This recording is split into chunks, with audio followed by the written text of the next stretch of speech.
খবৰ কওক হ'ব মই কৈ দিলোঁ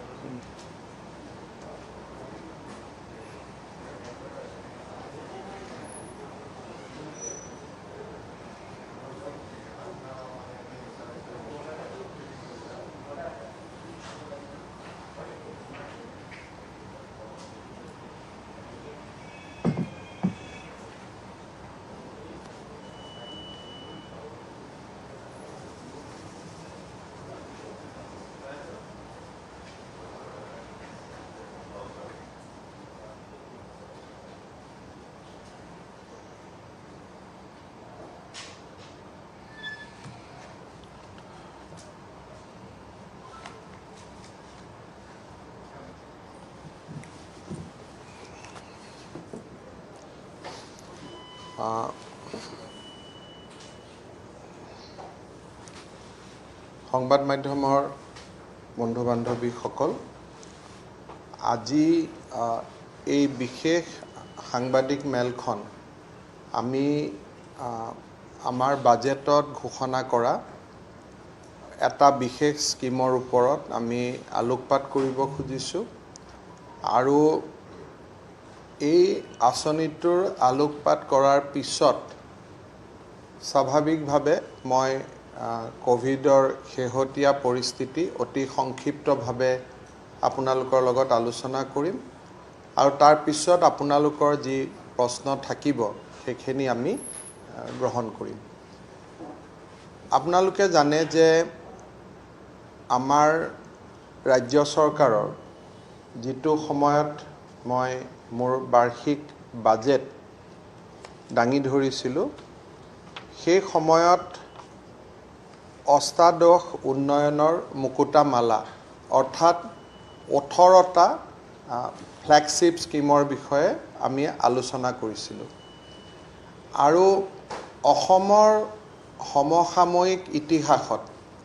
বা বিশেষকৈ অসমৰ ৰাজনৈতিক আৰু অৰ্থনৈতিক আমাৰ যি বুৰঞ্জী আছে ইয়াৰ ভিতৰত আটাইতকৈ সৰ্ববৃহৎ জনকল্যাণমূলক আঁচনি অৰুণোদয় নামেৰে আমি ঘোষণা কৰিছিলোঁ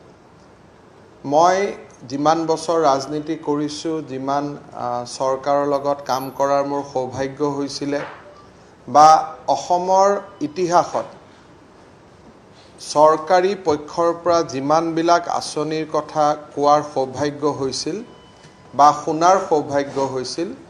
তাৰ ভিতৰতে অৰুণোদয় আঁচনিটো একক আৰু অনন্য বুলি ক'লে ভুল কৰা নহ'ব আজি আমি এই অৰুণোদয় আঁচনিটো আনুষ্ঠানিকভাৱে ৰূপায়ণৰ কামত হাত দিব ওলাইছোঁ অৱশ্যে আপোনালোকক মই জনাই থ'ব খোজোঁ যে অহা 15 ছেপ্টেম্বৰলৈকে প্ৰতি সপ্তাহতে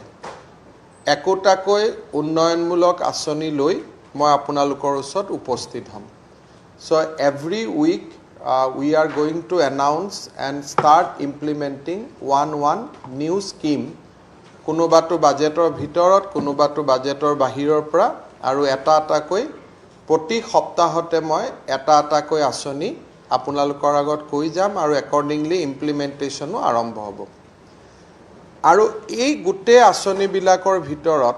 অৰুণোদয় আঁচনিটোৱে হ'ব সৰ্ববৃহৎ অনন্য আৰু একক এই অৰুণোদয় আঁচনিৰ জৰিয়তে আমি কি পাব খুজিছোঁ বা আমি ইয়াৰ জৰিয়তে কি আমি আশা কৰিব খুজিছোঁ আমি জানো যে ৰাজ্যখনত বহু এনে পৰিয়াল আছে বিশেষকৈ নিম্ন মধ্যবিত্ত দৰিদ্ৰতাৰ সীমাৰেখাৰ তলত বাস কৰা পৰিয়ালসকল তেখেতসকলে বিভিন্ন সময়ত চৰকাৰৰ পৰা বিভিন্ন আঁচনি লাভ কৰি আহিছে বা লাভ কৰি থাকিব কিন্তু বহুবিলাক আঁচনি হোৱাৰ পৰিপ্ৰেক্ষিতত তেওঁলোকে বহুতবোৰ চৰকাৰী কাৰ্যালয়ত যাব লাগে আৰু বহুত চৰকাৰী কাৰ্যালয়ত বেলেগ ধৰণৰ প্ৰক্ৰিয়াৰ মাজেৰে এই চৰকাৰী আঁচনিবিলাক তেখেতসকলৰ উপলব্ধ হয় কোনোবাৰ ঘৰত যদি এজন স্পেচিয়েল চিলড্ৰেন আছে তেওঁ এটা আঁচনি পাব কাৰোবাৰ ঘৰত যদি বৃদ্ধ ব্যক্তি আছে তেওঁ এটা আঁচনি পাব, কাৰোবাৰ ঘৰত যদি স্কুলৰ ষ্টুডেণ্ট আছে তেওঁ এটা আঁচনি পাব। কিন্তু এই আঁচনিবিলাক বিভিন্ন বিভাগে ৰূপায়ণ কৰে কাৰণে বিভিন্ন ধৰণে এপ্লিকেশ্যন ফিল আপ কৰিব লাগে, বিভিন্ন ধৰণে পাব লাগে, আৰু তাৰ ফলত আমি ইস্পিত লক্ষ্যসমূহ কেতিয়াবা উপনীত হ'ব নোৱাৰোঁ। আমি বিশ্বাস কৰোঁ যে চৰকাৰৰ পৰা পোৱা যিখিনি আঁচনি, সেই আঁচনিৰ ধন মই ক'ত কেতিয়া আৰু কি কামত ব্যৱহাৰ কৰিম তাৰ সিদ্ধান্ত লোৱাৰ অধিকাৰ পৰিয়ালটোৰ থাকিব লাগে। পৰিয়ালটোৰ হাতত এটা নিৰ্দিষ্ট পৰিমাণৰ টকা চৰকাৰে দিলে সেই টকাটো দি শিশুজনৰ কামত কি ব্যৱহাৰ হ'ব, ঔষধ কিনাৰ নামত কি ব্যৱহাৰ হ'ব, বৃদ্ধজনৰ বাবে কি ব্যৱহাৰ হ'ব, বিধৱাজনৰ বাবে কি ব্যৱহাৰ হ'ব, এই গোটেই কাম কাজবিলাক পৰিয়ালটোক যদি আমি সিদ্ধান্ত ল'ব দিওঁ তেতিয়াহ'লে এই আঁচনিয়ে পৰিয়ালটোক উপকৃত কৰিব। এই গোটেই সিদ্ধান্তটো সন্মুখত ৰাখি আমি সিদ্ধান্ত লৈছোঁ যে অনাগত 5 বছৰত, ইন নেক্সট 5 years, চৰকাৰৰ সকলো আঁচনি এই অৰুণোদয়ৰ জৰিয়তে আমি এটা ফ্ৰেমৱৰ্কৰ জৰিয়তে আমি ইমপ্লিমেণ্ট কৰিম। অৰ্থাৎ এটা সময় আহিব যে আজি কলেজৰ এডমিশ্যন ল'ব লাগে, সেইদিনাখন পৰিয়ালটোক আমি সেই মাহটোত পৰিয়ালটোলৈকে সাহায্য আমি বঢ়াই দিম। আজি দুৰ্গা পূজা আহিলে কাপোৰ কিনিব লাগে, সেই মাহটোত আমি পৰিয়াললৈ সাহায্য বঢ়াই দিম। আজি বানপানী আহিছে, মানুহৰ সমস্যা হৈছে, এই মাহটোত আমি পৰিয়াললৈ অৰ্থ সাহায্য বঢ়াই দিম। তাৰমানে এটা ষ্টেটিক কম্পোনেণ্ট, এটা কম্পোনেণ্ট যিটো ফিক্স থাকিব, আৰু এটা কম্পোনেণ্ট ভেৰিয়েবলছ হ'ব depending on the situation the family will face. এডমিশ্যনৰ সময়ত মোক এক্সট্ৰা টকা লাগিব, মোক দুৰ্গা পূজাৰ সময়ত এক্সট্ৰা টকা লাগিব, মোক বহাগ বিহুৰ সময়ত এক্সট্ৰা টকা লাগিব। এই ধৰণে আমি ভেৰিয়েবলছ যিটো কওঁ সেইটো আমি মাহে মাহে ডিচাইড কৰিম, আৰু ফিক্সড ইনকাম এটা আমি পৰিয়ালসমূহলৈকে চৰকাৰৰ পৰা প্ৰত্যেক মাহত আমি দি গৈ থাকিম। আমি ভেৰিয়েবলটোলৈকে এতিয়াই যাব খোজা নাই, কাৰণ বিভিন্ন বিভাগে বিভিন্ন আঁচনি ৰূপায়ণ কৰি আছে, তাৰ বিভিন্ন জেগাত চেণ্ট্ৰেল ছাপোৰ্ট আছে। কিন্তু ইমিডিয়েটলি আমি অহা 2 অক্টোবৰৰ পৰা অসমৰ প্ৰায় 17 লাখ পৰিয়ালক, 17 লাখ ফেমিলিক আমি মাহত 830 টকাকৈ আমি দি যাব খুজিছোঁ। অৰ্থাৎ প্ৰতি মাহৰ 2 অক্টোবৰ, পৰৱৰ্তী মাহবিলাকত 1 নৱেম্বৰৰ দিনাখন, 1 ডিচেম্বৰৰ দিনাখন, 1 জানুৱাৰীৰ দিনাখন 830 টকা প্ৰত্যেকটো পৰিয়ালৰ বেংক একাউণ্টত জমা হ'ব। আৰু এইটো এককালীন নহয়, পৰিয়ালটো যেতিয়া ইকনমিকভাৱে উঠি আহিব নোৱাৰিব সেই সময়লৈকে প্ৰত্যেক মাহত এই পুঁজিটো পাই থাকিব। এই পুঁজিটো আমি কেনেকৈ ভাগ কৰিছোঁ? প্ৰথম ফিক্স ইনকামটো, যে এজন চৰকাৰী কৰ্মচাৰীয়ে যেতিয়া কোনোবা এটা কাৰ্যালয়ত চাকৰি কৰে তেওঁক আমি এটা মেডিকেল এলাউন্স দিওঁ। আজিৰ দিনত খুব সম্ভৱ 300 বা 400 টকা আমি এটা মেডিকেল এলাউন্স দিওঁ, বেমাৰ হওক নহওক। অৰ্থাৎ বেমাৰ নহ'লেওতো কিবা ঔষধ কিনিব লাগে, ফেমিলিটোৰ কিবা এটাতো অসুখ হৈয়ে থাকে, পানী লগা ঔষধ, পেটৰ অসুখ। অৰ্থাৎ মেডিচিন কিনিবৰ কাৰণে প্ৰত্যেক সপ্তাহত এজ এ মেডিকেল এক্সপেণ্ডিচাৰ প্ৰত্যেক মাহত আমি 300 rupees আগবঢ়াম। আমি ধৰি লৈছোঁ যে এটা পৰিয়ালক 4 কেজি চেনি লাগে। চাউলটোতো চৰকাৰে ইতিমধ্যে বাজেটত ঘোষণা কৰাৰ অনুসৰি অন্ন আঁচনিৰ জৰিয়তে আমি অসমত সম্পূৰ্ণ বিনামূলীয়াকৈ গাই প্ৰতি 5 কেজি চাউল ইতিমধ্যে নেশ্যনেল ফুড ছিকিউৰিটি প্ৰগ্ৰেমৰ হিতাধিকাৰীসকলক আগবঢ়াইছোঁ। চাউল হ'ল। এটা চেনিৰ যদি কেজি আমি 35 টকাও ধৰি লওঁ, 4 কেজি চেনিত আমি যদি ধৰি লওঁ যে আমাক 120 টকা লাগিব, বা যি ধৰণে আমাক আমি ধৰি ললোঁ যে আমাক 40 টকা কেজি হলে 5 কেজি চেনিৰ বাবে আমাক 200 টকা লাগিব পৰিয়ালটোক চেনি কিনিবৰ কাৰণে আমি 80 টকা দিম অৰ্থাৎ আমি এটো ধৰি লৈছো যে 4 কেজি চেনিত 40 টকাকৈ হলে 160 টকা আমি চেনি কিনিব লাগিব 50% আমি ৰাহ সাহায্য দিম অৰ্থাৎ ফ্যামিলিটোক আমি 80 টকা দিম তাৰ পিছত আমি ধৰি লৈছো যে ফ্যামিলিটোক ডালি কিনিব লাগিব ডালি যদি আমি 100 টকা যদি আমি ধৰি লওঁ বা 120 টকা ধৰি লওঁ তেতিয়া 4 কেজি কৈ আমি যেতিয়া ডালি কিনিম আমাৰ 400 টকা মাহত আমাক লাগিব এই 400 টকাৰ 200 টকা আমি দিম 50% আৰু শেষত পৰিয়ালত যদি কোনোবা বৃদ্ধ ব্যক্তি আছে ফল মূল শাক পাচলি কিনুতে তেওঁলোকৰ যদি পৰিয়ালটো এটা এমাউন্ট খৰচ কৰে তাৰ 150 টকা আমি দিম তাৰ মানে এই বছৰটোত আমি ফ্যামিলিক 830 টকাকৈ প্ৰতি মাহত দিম এতিয়া 1 জানুৱাৰী তাৰিখে যদি আমি ভাবো যে নতুন বছৰ আমি আৰু 100 টকা এই মাহত বেছি দিম আমি বেছি দিব পাৰো ফেব্ৰুৱাৰীত আকৌ আমি 830 লৈকে আহি যাম তাৰ মানে 830 rupees is fixed very আৰু variable amount to আমি decide কৰিব পাৰিম according to the financial capabilities of the government এটা এই আঁচনিটো আমি কেনেকৈ ৰূপায়ণ কৰিব খুজিছো যে 2 লাখতকৈ কম ভোট থকা সমষ্টিত 15000 হিতাধিকাৰীক আমি সিলেক্ট কৰিম তাৰ মানে এটা সমষ্টিত 1.5 লাখ ভোট থাকে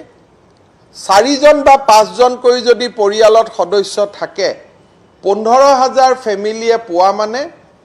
আমি একচুয়ালি সেই সমষ্টিটোৰ প্ৰায় 70000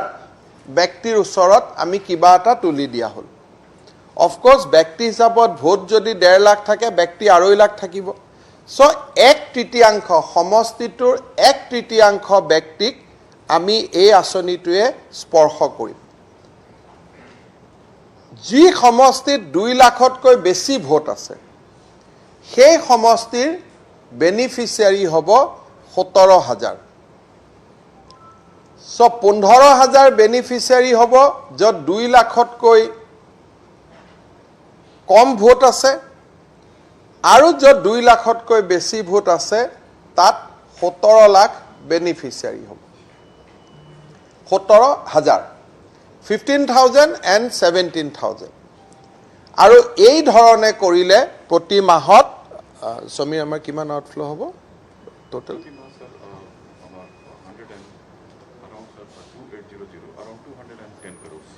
আমি প্ৰতি মাহত আমাৰ বাজেটাৰী আউটফ্লো হ'ব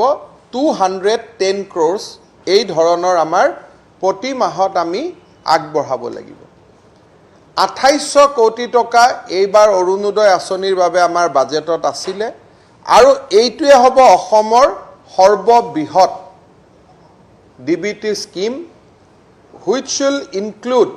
around 17 lakhs family 17 লাখ ফ্যামিলিক স্পৰ্শ কৰিব এই আঁচনিখনৰ ৰূপায়ণৰ কাম 17 আগষ্টৰ পৰা আৰম্ভ হ'ব 17 আগষ্টৰ পৰা বেনিফিচিয়াৰী সিলেকশনৰ কাম আৰম্ভ হ'ব আৰু ফাইনালি বেনিফিচিয়াৰী সিলেকশনৰ দায়িত্ব এখন ডিস্ট্ৰিক্ট লেভেল কমিটিৰ ওপৰত ন্যস্ত থাকিব ডিস্ট্ৰিক্ট লেভেল কমিটিখনে বেনিফিচিয়াৰী চূড়ান্ত কৰিব আৰু উইথ বেংক একাউণ্ট ফাইনেন্স ডিপাৰ্টমেণ্টলৈকে ডিসি সকলে প্ৰেৰণ কৰিব আৰু প্ৰতি মাহৰ 1 তাৰিখে বিত্ত বিভাগে থ্ৰু ডাইৰেক্ট বেনিফিট ট্ৰান্সফাৰ ডিবিটিৰ জৰিয়তে হিতাধিকাৰীৰ একাউণ্টত এই টকা জমা হ'ব ইয়াতে আৰু এটা সৰু এই গুটে আঁচনিখনত আৰু এটা খুব ক'ব গ'লে very welcome addition is there এই গুটে আঁচনিখনত যেনেকৈ আমি চাহ কাপৰ লগত চেনি কাপ দি দিলে চাহ কাপ মিঠা হৈ যায় সেই ধৰণে এই আঁচনিখনৰ হিতাধিকাৰী পুৰুষ হ'ব নোৱাৰিব ফ্যামিলিটোৱে এগৰাকী মহিলাক নিৰ্বাচিত কৰি দিব ডাঙৰ বুঢ়াৰীয়েকে হওক সৰু বুঢ়াৰীয়েকে হওক মাককে হওক ফেমিলিটোৱে মিটিং পাতি ঠিক কৰি দিব যে মোৰ ফেমিলিৰ পইচাটো অমুক গৰাকী মহিলাৰ একাউণ্টতহে যাব। কোনো কাৰণে যাতে এই টকাটোৰ অপব্যয় নহয়, ঘৰৰ সঁচা কামত ই ব্যৱহাৰ হয়, সেইবাবে এই পুঁজিটো ঘৰৰ যিকোনো, আমি কোৱা নাই যে অকল বয়োজ্যেষ্ঠ মহিলাগৰাকী হ'ব লাগে, তেওঁ হয়তো বেংকত অহা যোৱা কৰিব দিগদাৰ হ'ব পাৰে, গতিকে ফেমিলিটোৰ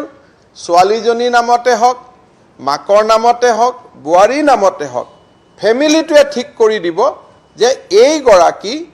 মহিলাৰ নামত আপোনালোকে পুঁজিটো দিয়ক।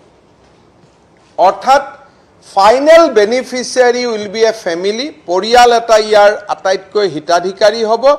কিন্তু পৰিয়ালটোৱে মনোনীত কৰা এগৰাকী মহিলা সদস্যৰ বেংক একাউণ্টতহে এই পুঁজিটো প্ৰত্যেক মাহতে যাবগৈ।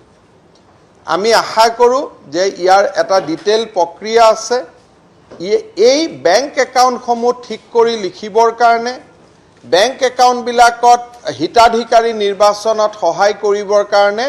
প্ৰতি সমষ্টিত আমি 2 মাহৰ বাবে 3জনকৈ অৰুণোদয় সহায়ক আমি নিযুক্তি কৰিম। তেওঁলোকে মাত্ৰ 2 মাহ বা 2.5 মাহৰ কাৰণে কাম কৰিব। তেওঁলোকৰ লক্ষ্য হ'ব যাতে ডাটা ভুল নহয়, কেতিয়াবা IFS কোড ভুল হয়, কেতিয়াবা 0টো 0 হিচাপে আহে, তেতিয়াও বেংকত টকা নাযায়। এই অৰুণোদয় সহায়কসকলে এই আঁচনিটোৰ দায়িত্ব ল'ব আৰু জিলা উপায়ুক্তসকলে অৰুণোদয় সহায়কৰ জৰিয়তে এই আঁচনিটো যাতে ফুল প্ৰুফ হয় তাৰ বাবে তেওঁলোকে চিন্তা কৰিব। মই ভাবোঁ যে অৰুণ আৰু উদয়, আপোনালোকে জানে যে প্ৰতিটো পৰিয়ালৰ অৰ্থনৈতিক উত্থানৰ এটা নতুন অধ্যায় এটা এই অৰুণোদয় আঁচনিটো দি আৰম্ভ হ'ব। মই বিশ্বাস কৰোঁ যে আজি যিটো আমি 830 টকা দি আগবঢ়াইছোঁ, এইটো এটা সময়ত চৰকাৰৰ আৰ্থিক অৱস্থাৰ প্ৰতি যেতিয়াই ভাল হ'ব, এই আঁচনিটো যেনেকৈ প্ৰতি বছৰে চৰকাৰী কৰ্মচাৰীয়ে ইনক্ৰিমেণ্ট পায়, DA পায়, সেই ধৰণে এই ব্যক্তিসকলৰো বা এই পৰিয়ালসকলৰো প্ৰত্যেক বছৰে ইয়াত ইনক্ৰিমেণ্ট জমা হ'ব, DA জমা হ'ব। মূল্য বৃদ্ধিৰ লগত চিন্তা কৰি কেতিয়াবা টকা বাঢ়িব, কিন্তু টকাটো কমি নাযায়, 830 টকা ফিক্সড হিচাপে থাকি যাব। কোভিডৰ পৰিৱেশৰ লগত সাঙুৰ খাই এই আঁচনিটোৱে আমাৰ কোভিডৰ সময়ত বহুত দুখীয়া দৰিদ্ৰ লোক যিটো অৰ্থনৈতিকভাৱে ক্ষতি হৈছিলে, ই আংশিকভাৱে হ'লেও তাৰ জোৰা টাপলি মাৰাত এই অৰুণোদয় আঁচনিটো নিশ্চয় সহায়ক হ'ব। ৰাজ্য চৰকাৰৰ বিত্তীয় ব্যৱস্থাপনাত থকা প্ৰত্যাহ্বানৰ পিছতো আমি আমাৰ বাজেট বক্তব্যত দিয়া প্ৰতিটো আঁচনি ৰূপায়ণৰ দিশত আমি আগবাঢ়িছোঁ। অহা সপ্তাহত 17 তাৰিখে আৰু এটা ভাল আঁচনিৰে সৈতে মই আপোনালোকক আকৌ এবাৰ সম্বোধন কৰিম। অৰুণোদয়ৰ ওপৰত আপোনালোকৰ নিশ্চয় কিছু প্ৰশ্ন থাকিব। সেই প্ৰশ্নখিনিৰ উত্তৰ দিয়াৰ আগতে মই কোভিডৰ বৰ্তমানৰ পৰিৱেশৰ ওপৰত এটা সৰুকৈ আলোকপাত কৰিব খুজিছোঁ। আমাৰ ৰাজ্যখনত 64,406টা কনফাৰ্ম কোভিড কেছ এই মুহূৰ্তত আছে আৰু ইয়াত আমি খুব আনন্দিত যে 45,073 ব্যক্তিয়ে ইতিমধ্যে সুস্থ হৈ ইয়াৰ ভিতৰত ঘৰলৈ ঘূৰি গৈছে। গতিকে আজিৰ দিনত আমাৰ এক্টিভ কেছৰ সংখ্যা কমি আহিছে আৰু তাতকৈ ডাঙৰ কথা যে পাৰ্চেণ্টেজ টাৰ্মছত পজিটিভিটিত আমাৰ ৰাজ্যখনে ভাল ফলাফল আমি দেখুৱাই থাকিবলৈ সক্ষম হৈছোঁ। ডেথ ৰেট এতিয়াও আমাৰ ভাৰতৰ ভিতৰত সৰু ৰাজ্যক বাদ দিলে আন ডাঙৰ ৰাজ্যবিলাকৰ তুলনাত আমি 0.24 মৰ্টেলিটি ৰেটত আমি এতিয়াও আছোঁ আৰু আমাৰ মৰ্টেলিটি ৰেটটো আমাৰ বাঢ়ি যোৱা নাই। আজি অসমত আমি এটা প্ৰয়াস চলাইছোঁ, আজি আমি সফল হওঁ নে নাই ক'ব নোৱাৰোঁ, যে আজিৰ দিনটোত আমি 1 লাখ টেষ্ট কৰাৰ লক্ষ্যৰে আজি গোটেই অসমত আমাৰ স্বাস্থ্য বিভাগ, জিলা প্ৰশাসনে কাম কৰি গৈ আছে। অসমৰ দৰে সৰু ৰাজ্যখনত এতিয়ালৈকে আপোনালোকে ভাবি জানি গম নিশ্চয় আনন্দিত হ'ব যে আমি পাৰ মিলিয়ন টেষ্ট এতিয়া আমি বহুতখিনি কৰিব পাৰিছোঁ আৰু এতিয়া আমাৰ সন্মুখত মাত্ৰ 3খন ৰাজ্যই আছে আৰু আমি ভাবোঁ যে পাৰ মিলিয়ন টেষ্টতো আমি আগুৱাই যাব পাৰিম কিন্তু আজিৰ দিনটোত বিশেষকৈ বৰ্তমান আমাৰ পাৰ যদি আমি আপোনালোকক জনাব খোজো যে আজিৰ দিনটোলৈকে আমি 14,30,691টা টেষ্ট ইতিমধ্যে কমপ্লিট কৰিছোঁ প্ৰধানমন্ত্ৰী নৰেন্দ্ৰ মোদী ডাঙৰীয়াই যোৱা কালি কোভিডত আক্ৰান্ত 10খন ৰাজ্যৰ মুখ্যমন্ত্ৰীৰ লগত বৈঠক কৰোঁতে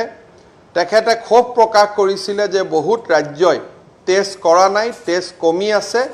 কিন্তু মই অত্যন্ত গৌৰৱেৰে সৈতে ক'ব খোজো যে অসমত 14,30,691 টেষ্ট আমি সম্পূৰ্ণ কৰিছোঁ আৰু আজিৰ দিনটোত আমি 15 লাখৰ সংখ্যা পাৰ কৰিম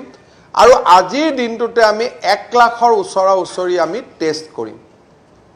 আমাৰ পাৰ মিলিয়ন টেষ্ট এতিয়া 41,000ত ভৰি দিছেগৈ আৰু আজি গধূলিলৈকে ই 45,000ৰ ওচৰ চাপিবগৈ আমাৰ কোভিডৰ ওপৰত এটা আমি নিশ্চিতভাৱে ক'ব পাৰোঁ যে ইমান টেষ্ট কৰাৰ পিছতো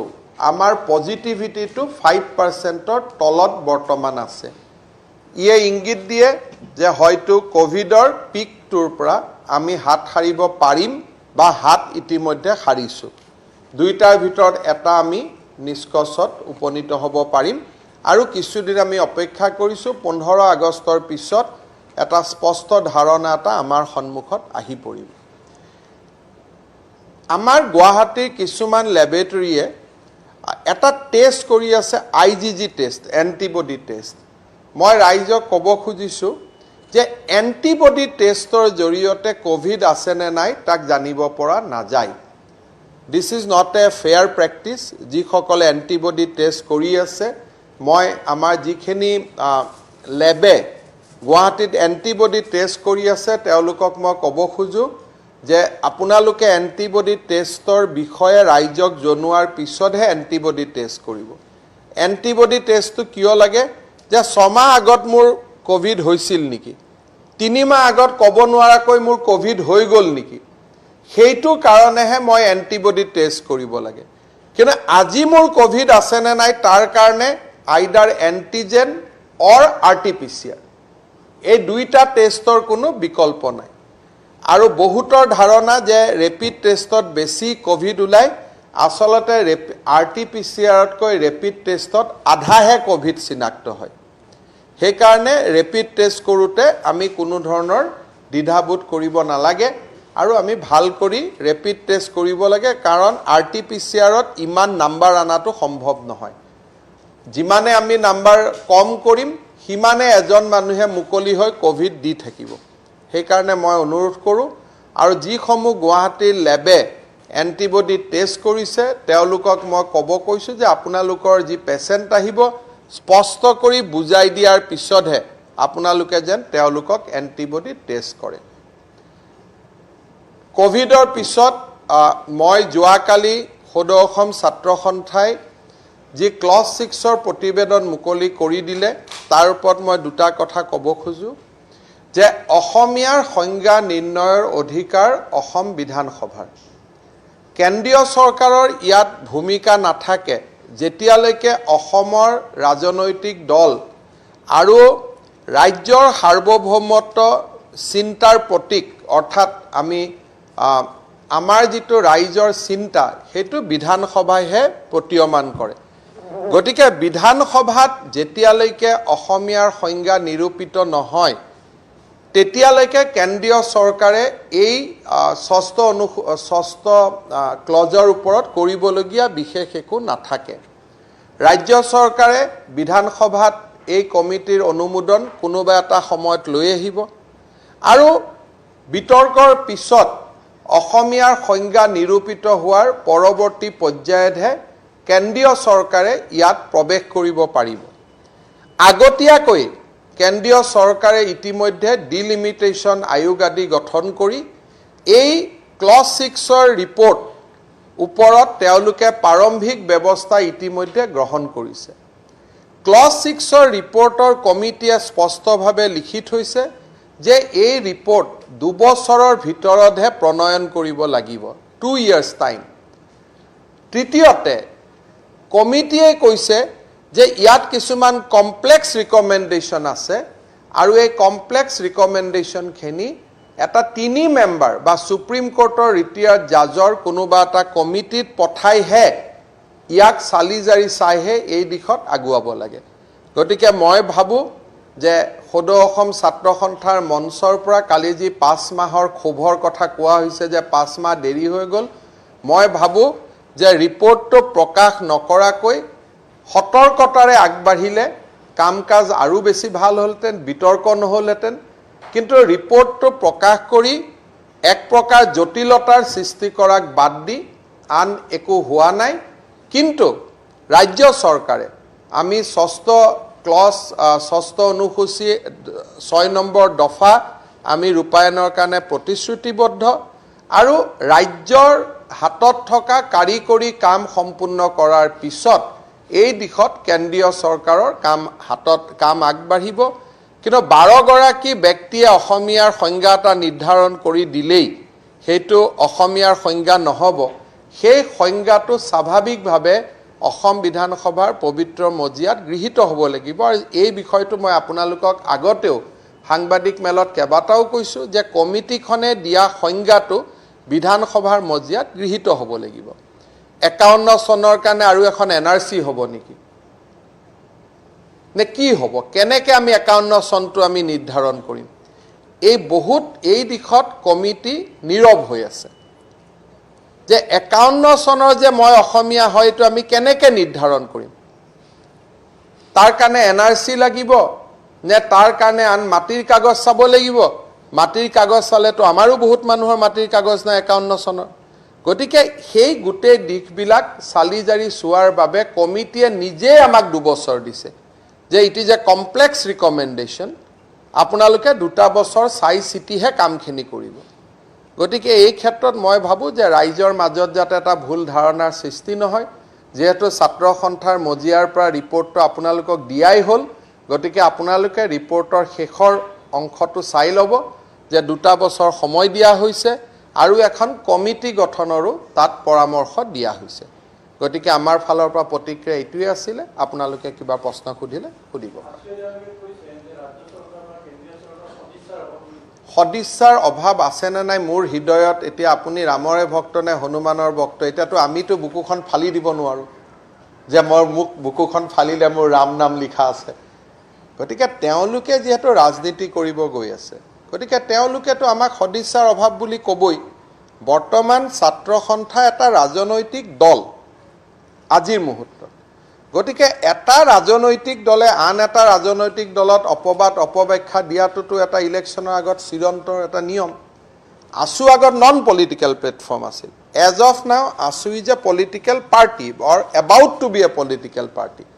গতিকে এই মুহূৰ্তত মই ভাবোঁ যে তেওঁলোকৰ যিটো কথা, আমি তেওঁলোকৰ লগত যুক্তি তৰ্ক নকৰোঁ, কিন্তু মোৰ যদি বুকুখন ফালি দিয়ে, হনুমানক যেনেকৈ ফালি দিওঁতে ৰাম দেখা পাইছিল, আপোনালোকে আমাৰো বুকুখন ফালি দিলে অসমীয়াই দেখা পাব, বেলেগ দেখা নাপায়।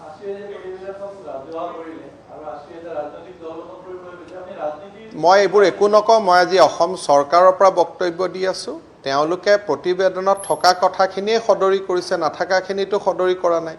গতিকে ঠিক আছে, যিহেতু সদৰি হ'ল, চবেই পঢ়িলে, চবেই মতামত দিব, বিধানসভাত আলোচনা হ'ব, অসমীয়াৰ সংজ্ঞা বিধানসভাই গ্ৰহণ কৰিব। কেন্দ্ৰীয় চৰকাৰেতো কৈছে যে আমি এখন ৰূপায়ণ কৰিম। গতিকে ইয়াততো বিতৰ্ক একো নাই। আপোনালোকে মেণ্ডেটটো চাই ল'ব, কিন্তু কমিটিখনে ডেফিনেটলি 2-এটা কথা মেণ্ডেটৰ বাহিৰতো কৈছে, বাট কিন্তু অসমৰ স্বাৰ্থৰ কাৰণে কৈছে। গতিকে আমি আৰু সেইবিলাকত ডিছপিউটত যাব খোজা নাই। 2 years, committee has given 2 years. So 2 years committee has clearly written যে এইখন কৰোঁতে 2 বছৰ লাগিব। আৰু আমি বিচৰা নাই যে fake end of our term, whether we are competent to decide a Assamese definition. It will be better if new Assam Assembly decide or take up a definition on Assamese. কাৰণ আজিতো আমাৰ mandate শেষ হৈ আছে. We are just on 6-month mandate. আৰু we don't have mandate. But nevertheless, যদি assemblyত এইটোতো আলোচনাত আহিবই. যদি if assembly thinks that even at the fag end of our term, আমি অসমীয়া definition we should ratify. I am not opposing that definition. But it has to be ratified by Assam Assembly. So if Assam Assembly ratified and give it to the central government, then central government will start work. Already by constituting the delimitation commission, central government has already started work on this report. Kan 80টা seat কৰোতেটো delimit কৰিব লাগিব না আজি যদি বাগবৰত অসমীয়াৰ কাৰণে reserve কৰি থৈ দিয়া কোনটো অসমীয়া তাত ইলেকশন জিকিব আজি যদি জনিয়াখন অসমীয়াৰ কাৰণে ৰিজাৰ্ভ কৰি দিয়ে তেতিয়া তাত কি লাভ হ'ব নাই 2 বছৰ না ডিলিমিটেশন তেওঁলোকে এটো 2 বছৰৰ লগত আপোনালোকে মিলাব লাগিব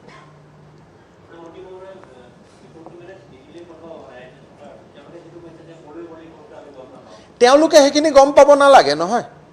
এবাৰ বিয়া পাতি দিয়াৰ পিছত স্বামী স্ত্ৰী কেনেকে থাকে হেতু তাৰ বেলেগে কিয় খবৰ ল'ব লাগে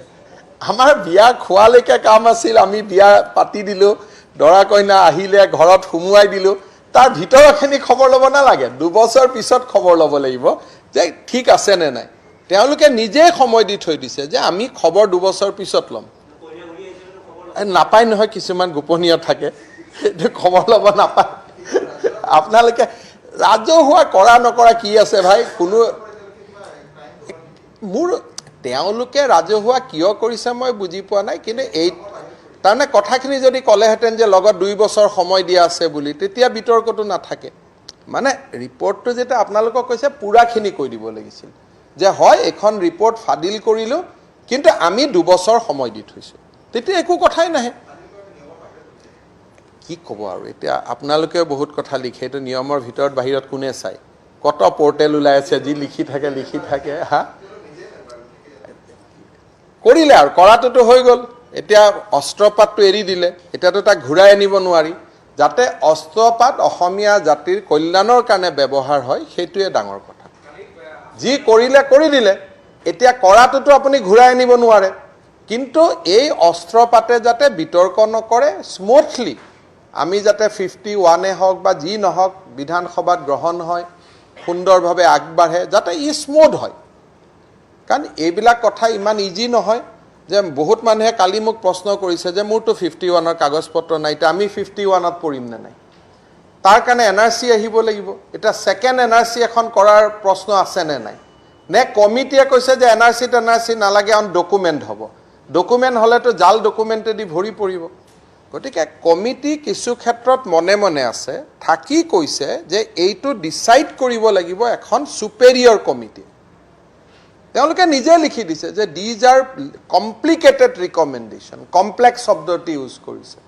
ইনভলভিং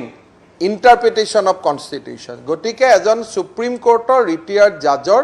নে কিবাটা কৈছে মই কালিহে পঢ়িছো যে এখন 3জনীয়া কমিটিও হ'ব লাগে গতিকে ইয়াত কোনো বিতৰ্ক নাই 5 মাহ তেওঁলোকে ভাবে লুকাই থৈছিলে আমাৰ দৃষ্টিত 5 মাহ আমি বহুতখিনি কাম আগুৱাই লৈ গৈছিলো আৰু we are on track according to us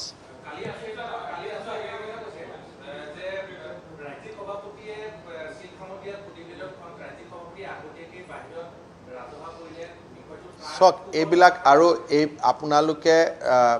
তেওঁলোকে কি কৈছে তেওঁলোকে কি কোৱা নাই হেতু এটা পলিটিক্যাল পাৰ্টিৰ মঞ্চৰ পৰা কৈছে নহয় গতিকে হেতু আৰু উত্তৰ আৰু মই আজি জনতা ভৱনত বহি কিয় দিও হেতু ইলেকশন মিটিংত দিম আৰু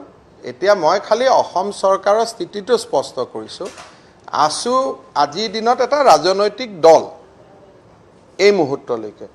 গতিকে ৰাজনৈতিক দল এজিপি বিজেপি কংগ্ৰেছ যি কব হেতু তাৰ মই ৰিয়েক্ট কৰাৰ কথা নাই মই খালি যেটো স্থিতি হেতু কৈছো It is all depends on Assam Assembly. Jodi Assembly in its wisdom, koi je sok ami eta jabo hoisu matro 3 মাহ আছে এবিলাকত আমি কিয় খুমা নতুন হেতু ইয়াৰ পৰা আগনা বঢ়ালৈকে তাতেতো হবই নোৱাৰিব না অসমীয়াৰ ডেফিনেশনটো জানাৰ পিছতহে সিটৰ কথাটো আহিব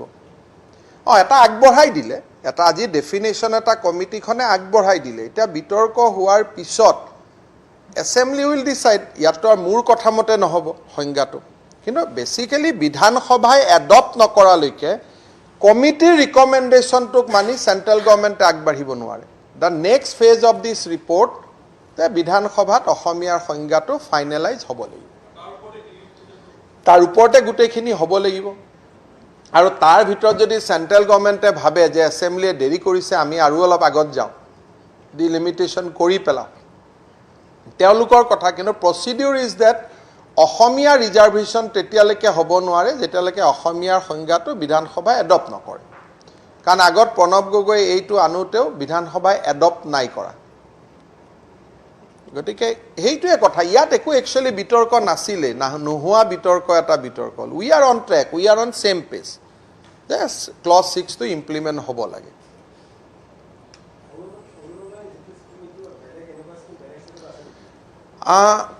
বিভিন্ন ষ্টেটে কোভিডৰ সময়ত কিছু মানুহৰ একাউণ্টত 1000 টকা আগবঢ়াইছে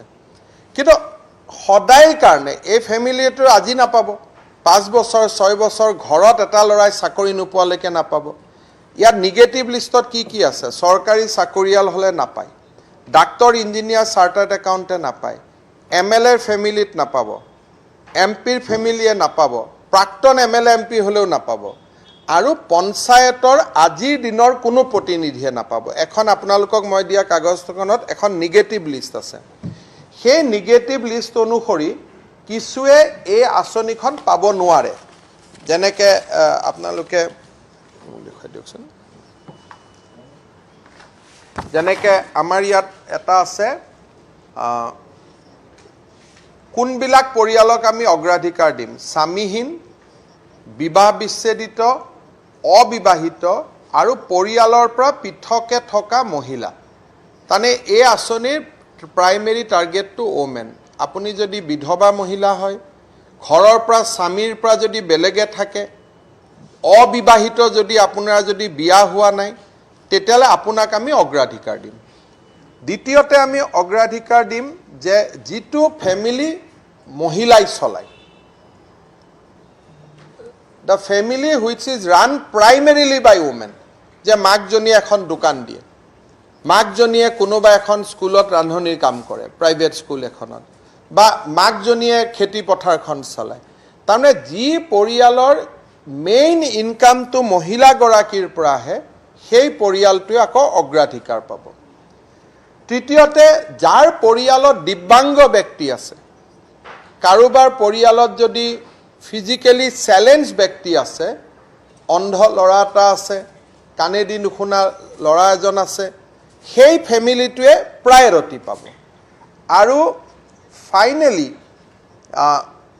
কোনোবাই যদি দুখীয়া হয় আৰু এনএছএফৰ অধীনত নেশ্যনেল ফুড সিকিউৰিটিৰ অধীনত যদি দুখীয়া হোৱাৰ পিছতো চাউল পোৱা নাই দৰিদ্ৰতা সীমাৰেখাৰ তলত বাস কৰা বহুত লোকৰ হাতত আজি ৰেচন কাৰ্ড নাই so they will get priority আৰু নাপাব কোনে ইয়াত হৈছে যে যি সকলে আমাৰ এই আঁচনিত present and ex MLA panchayati raj অনুষ্ঠান বা নগৰৰ মিউনিচিপালিটিৰ প্ৰেজেন্ট বিষয়ববীয়া কাউন্সিলৰ হক চেয়াৰম্যান হক মেম্বাৰ হক এটোত কোনেও নাপাব দ্বিতীয়তে কেন্দ্ৰ ৰাজ্য চৰকাৰৰ কৰ্মী আৰু পাব্লিক সেক্টৰ আন্ডাৰটেকিং হলেও এই আঁচনিটো নাপাব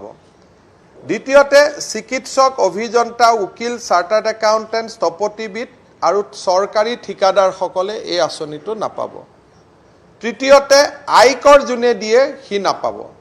থাৰ্ড যাৰ ঘৰত 15 বিঘাতকৈ বেছি কৃষি ভূমি আছে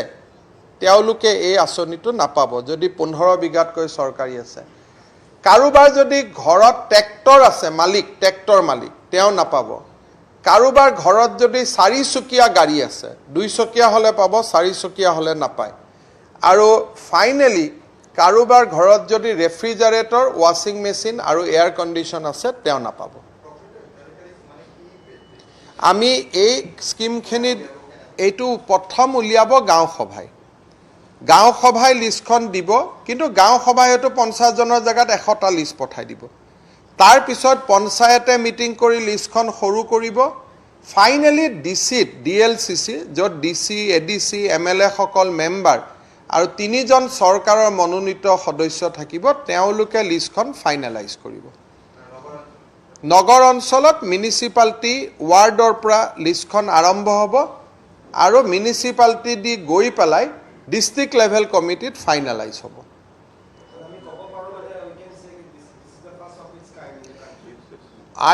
I feel so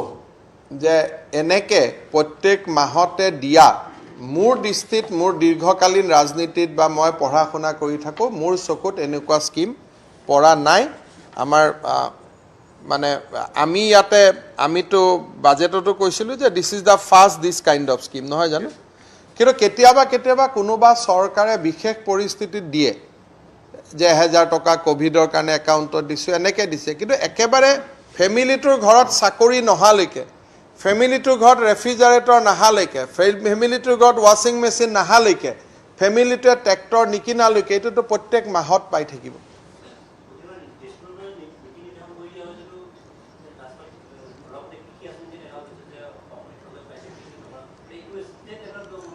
এইটোত আমি বিত্ত বিভাগৰ ফালৰ পৰা আমি যিমান পাৰো মনিটৰিঙৰ ব্যৱস্থা কৰিম আৰু যাতে দুৰ্নীতি বিবৰ্জিত হয় তাৰ কাৰণেও আমি চেষ্টা কৰিম কিন্তু এট ফাইনেল ডোৰ ষ্টেপ এমএলএ সকলে যদি দুৰ্নীতি কৰে এই আঁচনিটো হিতাধিকাৰী নিৰ্বাচিত কৰোতে ৰাইজে নিৰ্বাচনত তেওঁলোকক শাস্তিও দিব আৰু আৰটিআইৰ জৰিয়তে যদি কোনোবা হিতাধিকাৰীৰ বিৰুদ্ধে কোনোবা অভিযোগ আহে বা আন ধৰণে যদি আমাৰ ওচৰত অভিযোগ আহে আমি তাক পুংখানুপুংখভাৱে বিবেচনা কৰাৰ আমি ব্যৱস্থা কৰিম কাৰণ এই আঁচনিটোত এবাৰ সিলেক্ট হৈ যোৱা মানে সদায় নহয় কোনোবাই যদি ভুল কৰি সিলেক্ট হৈছে তাক আমি চেঞ্জ কৰিব পাৰিম এই আঁচনিটো মানে এনেকুৱা নহয় যে মই ভুল কৰি আঁচনিটো লৈছিলো আৰু চলি থাকিব সেইকাৰণে এমাহ দুমাহ কোনোবাই ভুল কৰি পালেও থাৰ্ড মান্থত তেওঁলোক কাৰেক্ট হৈ যাব These will gradually in next 5 years of time instead of creating lot of small scheme beneficiary loaded scheme we want to strengthen Orunodoi ইটো আসনি টকা দিও হিটুত দিও গটিকে সব বিলাক আমি যদি সাবজিউম কৰো and we go on strengthening Orunodoi আৰু monthly যদি আমি 3-4,000 লৈকে লৈ যাব পাৰো then you don't have to announce any other scheme the family will be okay বন্ধ নকৰো বন্ধ কৰাটো যি আসনিত কাৰণ আমি বন্ধ একাৰণে কৰিব নোৱাৰো অলৰেডি সেইবিলাকত হিতাধিকাৰী পালে সেইজন হিতাধিকাৰী হ'ব নাইতো আমি নাজানো গটিকে বন্ধ কৰাৰ কথা নুঠে কিন্তু এই আসনিটোক আমি শক্তিশালী কৰি গৈ থাকিম কোনোবাবাৰ পূজাত 500 টকা এক্সট্ৰা দি দিম কলেজৰ এডমিশনৰ সময়ত 1000 টকা এক্সট্ৰা কৈ দি দিলো আকৌ নেক্সট মাহত বেসিকটোলৈকে গুছি আহিলো গটিকে বাজেট দিওতে বিত্তমন্ত্ৰী এতিয়াৰ পৰা ক'ব যে এপ্ৰিলত মই অৰুণোদয়ত 1000 বেছি দিম অক্টোবৰত মই অৰুণোদয়ত 2000 বেছি দিম এপ্ৰিলত বিহুৰ সময়ত মই 500 বেছি দিম তানে Orunodoi will be one of the announcement every year আৰু মই ভাবো যে মইতো বহুত দিন চৰকাৰত থাকিলো ইমান ডাঙৰ ডিবিটি স্কিম অসমৰ ইতিহাসত কোনেও কেতিয়াও এনেকুৱা কৰিব পৰা নাই কোনোবাই এমাহৰ কাৰণে দিছে কিন্তু এই 17 লাখ ফ্যামিলিয়ে সদায় পাই থাকিব আর নাম্বার অফ ফ্যামিলিও আমি 25 লাখলৈকে লৈ যাব খুজো in the process of time এইবাৰ আমাৰ অলপ আৰ্থিক সমস্যা আছে কাৰণে আমি নিব পৰা নাই but we want to take total family to 25 lakh over the period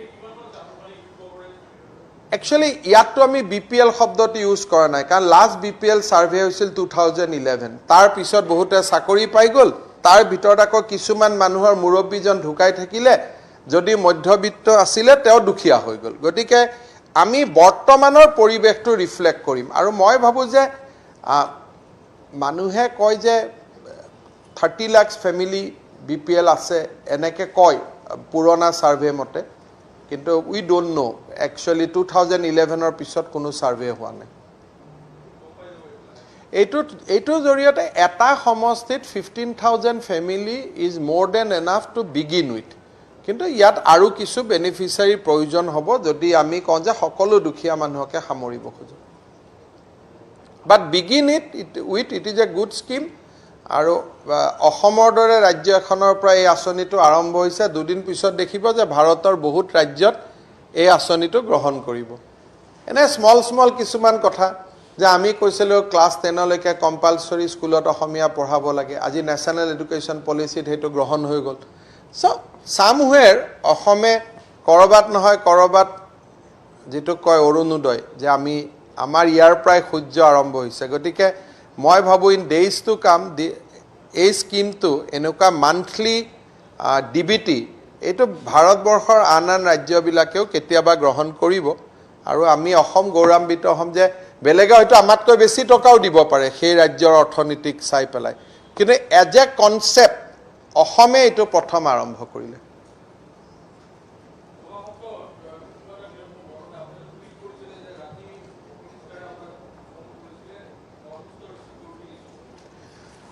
Basically, central government is focusing on solving all the issues confronting Northeast. So we have, under the leadership of Prime Minister Modi and Home Minister Amit Shah, we have resolved Bru-Riyang problem in Tripura. Then we have resolved Bodo issues in Assam. Then we have resolved the ILP issues in Manipur, Mizoram. So obviously now focus is on Assam and Nagaland.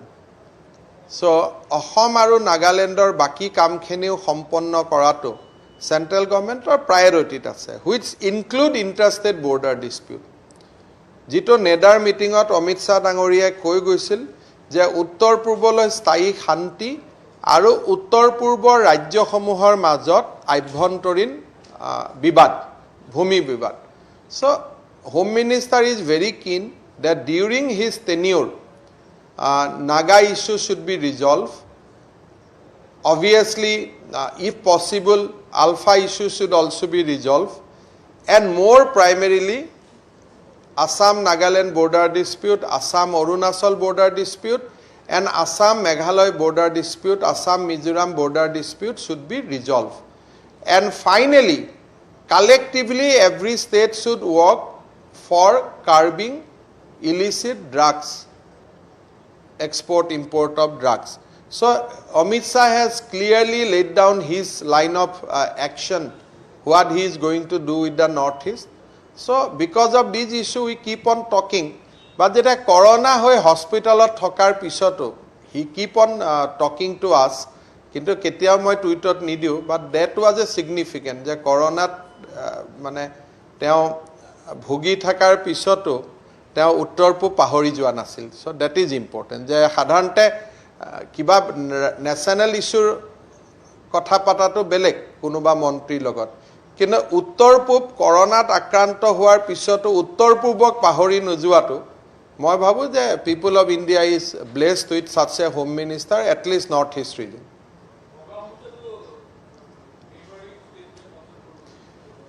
I think moi bhabu je